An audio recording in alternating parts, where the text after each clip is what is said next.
여러분 안녕하십니까. 시청역 역주행 사고 발생 사흘째인 오늘 희생자 9명의 발인이 엄수됐습니다.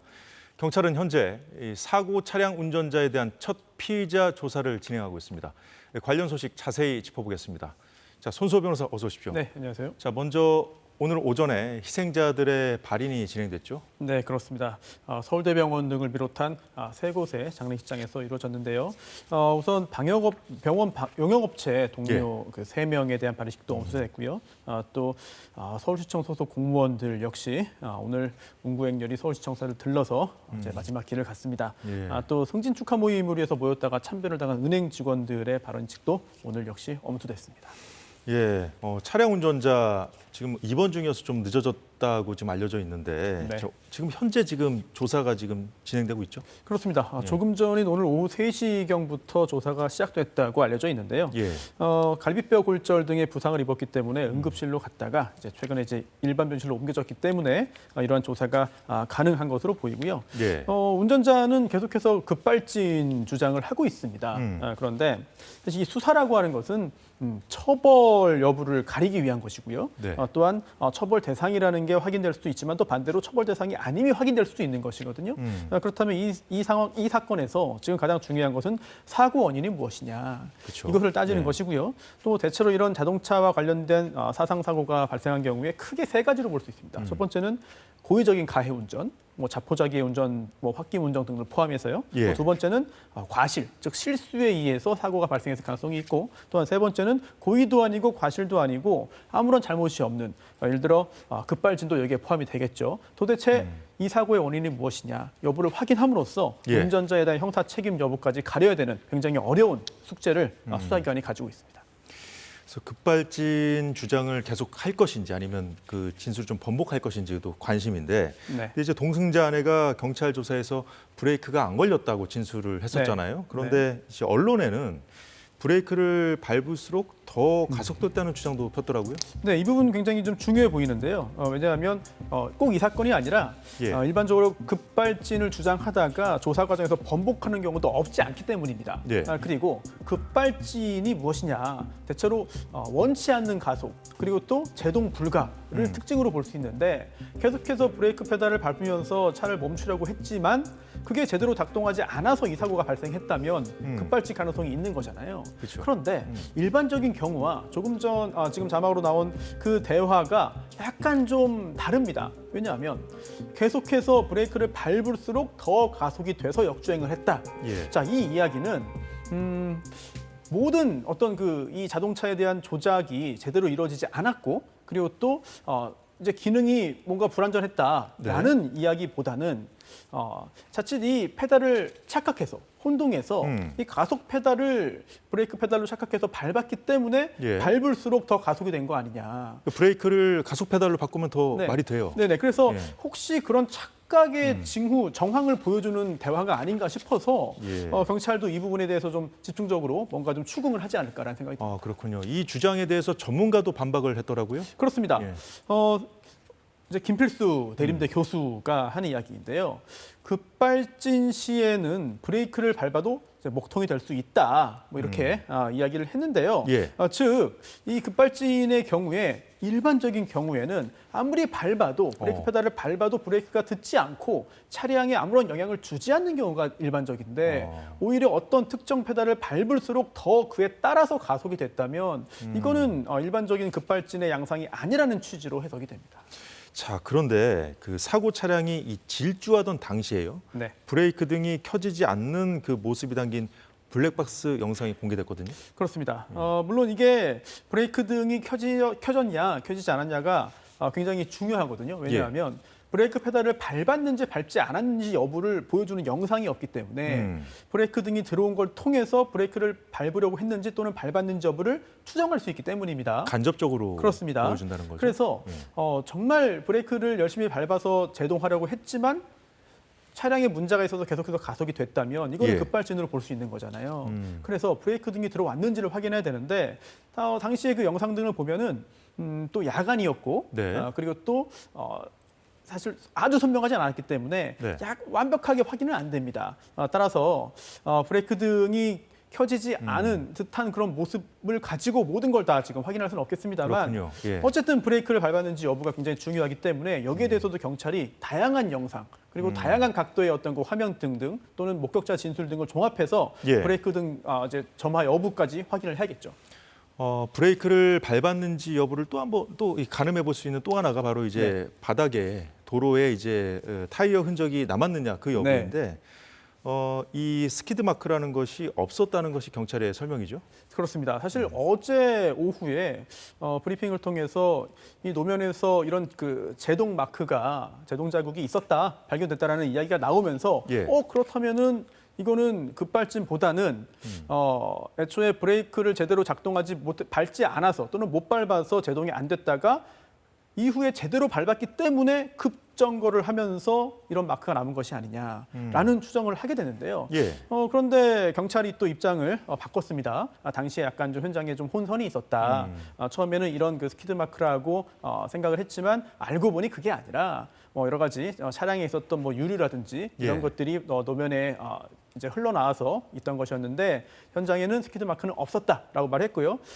이 말은 또 다시 또 브레이크 작동 여부 또는 브레이크를 제대로 밟았는지 페달을 예. 밟았는지 여부와 또 연결되는 또 그렇죠. 다시 여러 가지 그런 그 혼란 속으로 다시 빠지는 것 같습니다. 그러니까 스키드 마크가 없었다는 건 어쨌든 브레이크를 밟았는데도 작동을 안 했다는 그 피의자 주장과도 좀 맞는 부분이 있잖아요. 네네 그렇습니다. 예. 그래서 이 브레이크 관련해서는 여러 가지 얘기들이 계속 나오고 있고 예. 또한 어떤 특정한 현상 하나 하나만 가지고 전체적인 급발진 여부를 따지는 건 쉽지 않습니다. 예. 하지만 그래도 이런 작은 단서들이 모여서 어떤 경찰 또는 나중에 법원에 어떤 판단에 영향을 줄 수 있기 때문에 대수롭지 않게 넘길 것이 아니라 굉장히 예. 중요한 요소로 파악을 해야겠죠. 자, 이런 상황에서 동승자인 그 아내가 사고 전 차량에서 뭐 부부 다툼이 있었다는 의혹과 관련해서 직접 입장을 밝혔어요. 사실 무근이라고. 네, 그렇습니다. 온라인상에 그런 글이 이제 있었기 때문에 많은 분들이 그럼 이거 홧김에 이런 운전을 한 거 아니냐라는 생각을 했는데 이 부분에 대해서는 전혀 그렇지 않다라고 입장을 밝혔고요. 특히 당시에 대화 내용들에 대한 이야기는 했습니다. 예. 다만 다툼이 있었던 건 아니고 이제 통상적인 평범한 대화들이 이어졌고 그 후에 갑자기 차량이 가속을 했기 때문에 거기에 대해서 깜짝 놀라서 이제 당황한 듯한 이야기를 했고 그게 녹음됐다는 것이고요. 또 아내의 이야기에 따르면은 나는 당시 나눴던 대화 중에 녹음되지 않은 내용들도 있다는 거예요. 따라서 이 부분에 대해서 경찰에서 이제 피의자 또는 참고인 등으로 여러 가지 이야기를 할 텐데 그런 부분들 어디까지 믿을 수 있을 것인가 여부도 경찰이 전문가로서 충분히 판단해야겠죠. 이게 뭐 녹음이 안 된 부분도 있을 수 있기 때문에 당시 녹음된 정황만 가지고 이제 또 결론을 내리기는 좀 어렵다 그런 말씀이시군요. 네네 그렇습니다. 자, 그런데 이제 당시 이제 가족 모임을 호텔에서 마치고 나오던 길에 이 사고를 냈다는 거 아니에요? 네. 이 부부가. 그런데 이 당시 가족 행사를 마치고 같이 나오던 그 친인척들의 차량의 블랙박스 기록도 지금 다 모으고 있다는데 네. 이건 어떤 의도일까요? 네, 일단 운전자 부부 측은 현재 예. 급발진을 주장하고 있습니다. 그리고 또 만약 급발진이라면 형사적으로도 책임을 지지 않게 되는 것이고 또한 민사적으로는 오히려 차량 제조 판매사 등에 대한 손해배상 청구 인정 가능성도 생기는 것이죠. 굉장히 중대한 일입니다. 그렇기 때문에 본인들이 할 수 있는 최선의 노력을 당연히 해야 되는 것이고 예.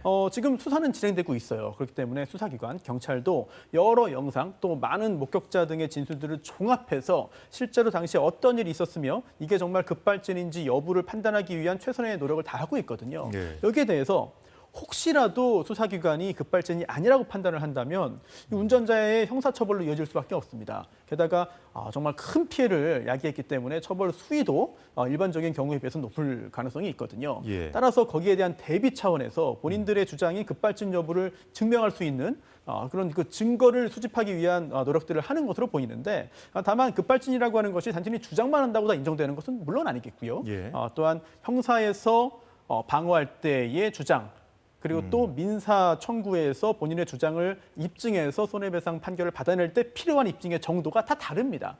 따라서 이들 운전자 부부 입장에서도 본인들의 어떤 그 보호 또 이익을 위해서 여러 가지 노력들을 동시에 하고 있는 것으로 보입니다. 예. 경찰의 수사 결과를 잘 지켜봐야 될 것 같군요. 네. 자, 그런데 이제 최근에 고령 운전자 사고가 좀 잇따르고 있지 않습니까? 네. 그렇다 보니까 고위험자 운전자에 속하는 거잖아요. 이분들이 이제 조건부 면허제 도입이 필요하다. 여러 가지 지금 논의들이 지금 나오고 있어요. 사회적으로. 그렇습니다. 지금 이 운전자가 정말 고령인지 예. 그리고 또 고령이기 때문에 발생한 사건인지와 별개로 그동안 그렇게 생각할 만한 사건들이 계속 벌어지고 있고 또한 지금 화면에 나오는 것처럼 네. 이제 고령 운전자의 사고 수가 늘고 또한 그에 따른 사망자 역시 늘어나고 있는 추세거든요. 네. 그리고 앞으로 이제 인구 구조 등을 볼 때 더 늘어날 가능성이 있습니다. 그렇죠. 물론 저게 운전자가 고령이기 때문에 증가한 것인지 아니면 고령 운전자의 숫자가 늘어났기 때문에 자연스럽게 저런 수치가 나온 것인지도 분명히 좀 가려봐야겠습니다만 네. 어쨌든 앞으로 고령 운전자의 수가 는다면 많은 국민들이 불안해하는 요소들을 해결하기 위한 노력들을 해야 할 것으로 보이고요. 그러다 보니 여러 가지 의견들이 나오고 있어요. 특히 예. 그중에 면허를 좀 연령에 따라서 좀 조건을 좀 이제 제시하자. 그래서 조건부 면허제도 이제 검토를 하자는 이야기가 나오는데 예. 고속도로 운전이라든지 또는 야간 운전 을 제한하고 그리고 또 속도 관련해서도 여러 가지 규제를 두자는 논의가 있었습니다. 그런데 사실 이게 굉장히 큰 반발을 불러일으킬 수밖에 없어요. 왜 왜냐하면 그런가요? 예. 지금 이 도로교통법상 65세를 기준으로 두고요. 또 75세를 기준으로 둡니다. 그러면서 여러 가지 이 두 단계를 기준으로 해서 여러 가지 규제라기보다는 여러 가지 권장사항 등등이 있는데 예. 일반적으로 우리가 사회생활을 하면서 느끼는 65세와 75세에 대한 어떤 여러 가지 인식이라든지 또는 우리 주변에서 65세와 75세 함께 생활할 때 느끼는 것들이 과연 신체 조절 능력이라든지 또는 뭐 운동 능력 또는 인지 능력에 있어서 정말 큰 차이가 있느냐. 정말 이렇게 큰 제한을 둘 정도의 문제를 모든 사람이 가지고 있다고 가정하는 것이 옳으냐. 예. 이런 부분에 있어서 좀 여러 가지 거부감을 야기할 수 있기 때문에 정책을 마련해서 법제화하고 관철해서 시행하는 데까지는 굉장히 많은 어려움이 따를 것으로 보입니다. 몇 살부터 고령으로 볼 거냐 이제 사람마다 기준이 다르고 네. 같은 나이더라도 이제 신체 이게 다를 수 있지 않습니까? 이제 이번에 이제 시청력 사고 가해자 같은 경우에도 60대잖아요. 네. 근데 이제 아내 말로는 남편이 고령이지만 지병도 없었고 건강했다는 거예요. 그렇습니다.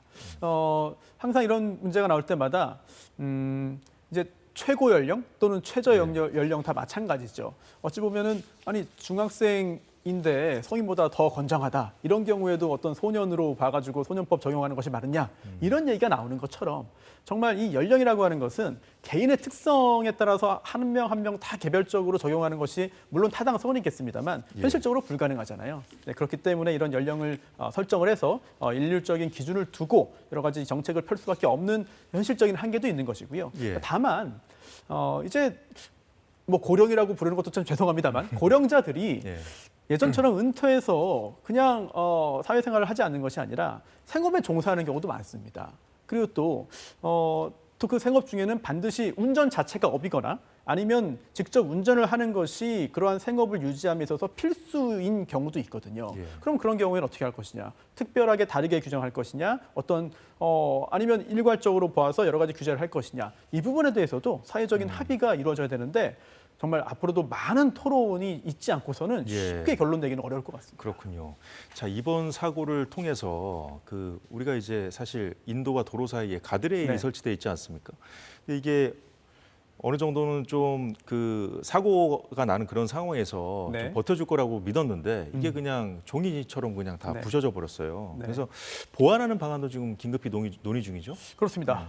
그런데 이제 관련 법규상 이런 예. 도로에 있는 이제 구조물들이 굉장히 좀 다양하게 있는데요. 종류가 다양한데 예. 목적도 다 다릅니다. 그래서 고속으로 주행하던 차량이 뭐 교가 밖으로 떨어지지 않거나 또는 중앙선을 넘어가지 않거나 이렇게 넘어가지 않도록 버텨주는 이런 목적인 구조물도 있고 예. 또 그렇지 않고 단순히 구분만 해놓는 경우도 있고요.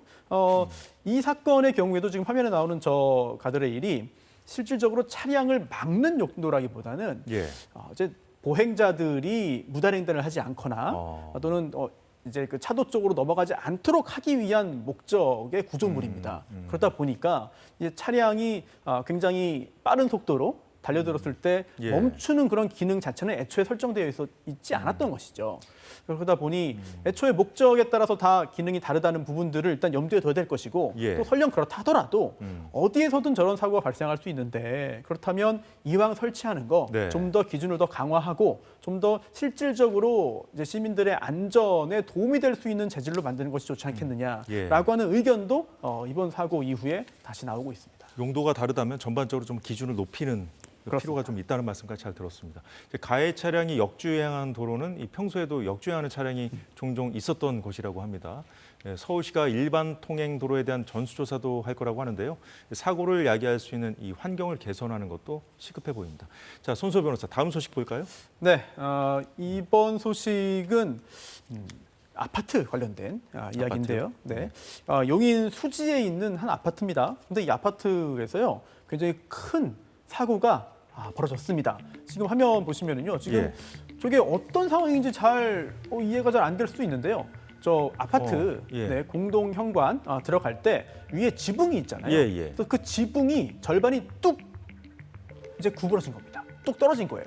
그래서 예, 지금 저렇게 그 녹색으로 칠해져 있는 게 지금 방수액이죠. 그러다 보니까 저게 지붕 하늘을 지금 바라보고 있는 윗부분이군요. 겁니다. 네, 예. 저게 예. 뚝 떨어져가지고 꺾여가지고 바닥으로 이제 대롱대롱 매달려 있는 상황인데요. 다행히도 예. 매달리는 상황이고 바닥으로 떨어지진 않았습니다. 그리고 당시에 지나가던 행인이 없었기 때문에 인명 피해는 다행히도 발생하지 않았는데요. 다행이네요. 저 아파트가 언제 지어졌느냐 예. 이 부분도 굉장히 좀 중요하잖아요. 94년도에 이제 준공돼서 올해 30년 정도 됐습니다. 그렇게 오래된 것도 아닌데. 네. 물론 보는 관점에 따라서는 30년이면 오래됐다라고 할 수도 있습니다만 설령 그렇다 하더라도 저 부분이 저렇게 뚝 구부러지고 부러질 정도라면은 뭔가 문제가 있는 것이 아닌가라는 이야기를 할 수 있겠고요. 그리고 또 저 아파트가 예. 이제 여러 동이 있는 그런 단지거든요. 총 12개 동으로 되어 12 개요. 있습니다. 네, 그리고 또 그 아파트가 다 동일한 시기에 동일한 공법과 동일한 재료로 지어진 겁니다. 그렇다면 그러면 주민들이 많이 불안해하시겠어요. 그렇습니다. 예. 혹시라도 이제 다른 동에도 그리고 또 다른 출입구에도 저런 유사한 일이 생긴다면 어떡할 것이냐. 그리고 이번 사건의 경우에는 다행히도 인명 피해가 없었습니다만 혹시라도 지나가다가 저런 일을 당해서 다치는 사람이 생기면 어떡할 것이냐. 이런 부분에 있어서 현지 주민들이 굉장히 불안해하고 있는 상황입니다. 예, 이제 아파트 현관 드나들 때도 불안해하는 건가요? 네. 인명 피해가 없었다고 지나칠 게 아니라 확실히 고칠 건 고쳐야겠습니다. 네, 지금까지 손수호 변호사였습니다. 네, 수고 고맙습니다. 많으셨습니다.